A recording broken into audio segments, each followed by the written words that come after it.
iPod. Wow, iPhone. Get down from there. Good morning.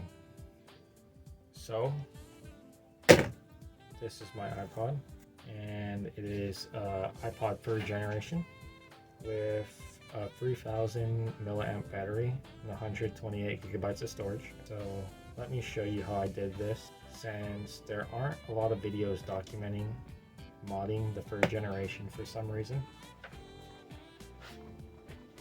Alright, so to get into your iPod, you're going to want a plastic opening tool. I don't have one, but I do have these self-harming devices.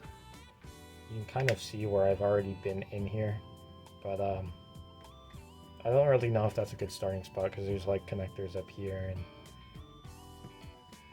we're just going to do it anyway.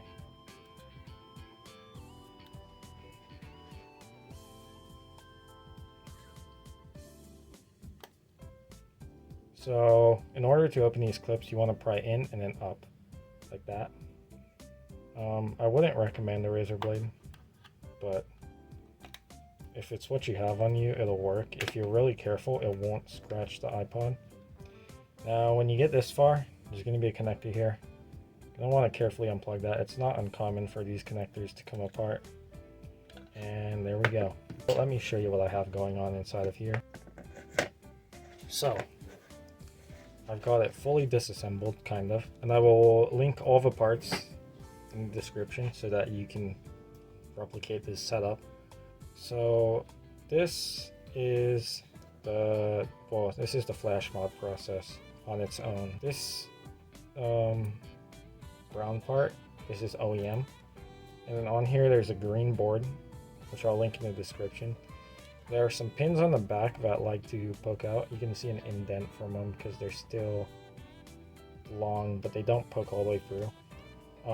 You definitely want to cut those because those can puncture your battery and cause big problems. I keep it taped together just so things don't move, but I've got one of these green compact flash adapters. Whatever you do not want to use the red ones. I always use these green ones, they always work. Just get the green ones. They're a few dollars extra. With the SD card, I always use Samsung personally. Never use SanDisk. You might have some luck with some other brands. I've had luck with Sony. Just don't use SanDisk in any iPod ever. Now, this is a battery out of a phone, an LG phone that I had lying around. And there's actually a video using pretty much the same battery. I think it's slightly different. Showcasing exactly how to do this. That video is for a 4th generation, but it's the same connector, so I will link that video and you can do that too. And then last but not least, your iPod might already have this, but you have to get the thick case because otherwise your components aren't going to fit. Can't see me, I hope. And before all else, you're going to need one of these guys. So these are more expensive than the dang iPods themselves. I mean, these things are like 30 bucks a piece, and then the charger's like 50 bucks, if not more. Luckily, I had one of these in my shed, and that was my inspiration to do a 3rd generation. As you can see, this is a Firewire 30 pin. They're pretty rare because they were only ever sold of this model. So, yeah. And so, I mean, those are pretty much the parts you need. As far as it goes, everything is kind of just plug and play. The only thing you'll have to do is plug it into iTunes in order to do the iPod recovery. But that's relatively straightforward. And so, this is my 2nd 3rd generation iPod that I'm running this setup on. And it hasn't had any issues. The only difference with my other one is that it's running 64 gigabytes and it's got an iPod mini battery in it. You want to kind of, so once you've got this assembly back together, this setup is going to be a very, very tight squeeze. However, if your clips are intact, it'll hold just fine. You want to be careful not to pinch these because if you short those battery wires, it's not fun. You see there's this little cushioning up here. Yeah, you want to make sure the battery clears that. And then when you get here, you just got to squeeze pretty hard.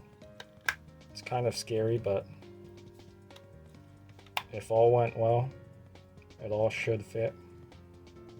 And as you can see, that is a closed iPod. There we go. Now it's in place. You can see that the seam is even all the way around. And now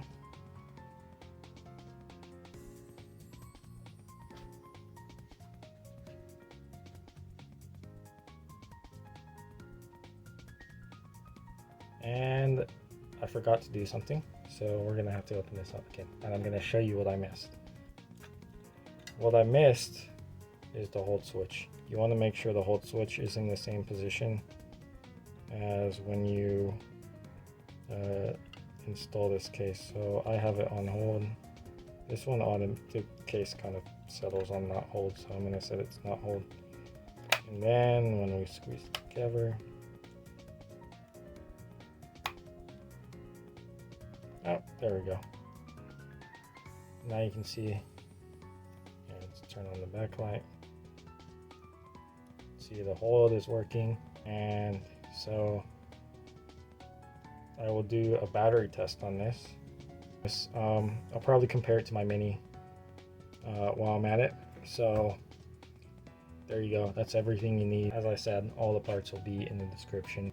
It's relatively straightforward. Anyone with 2 pairs of hands can do it. 2 pairs of hands, that's 4 hands. Anyone with 1 hand, honestly, could probably figure this out. So yeah. Oh, my eggs and sausages!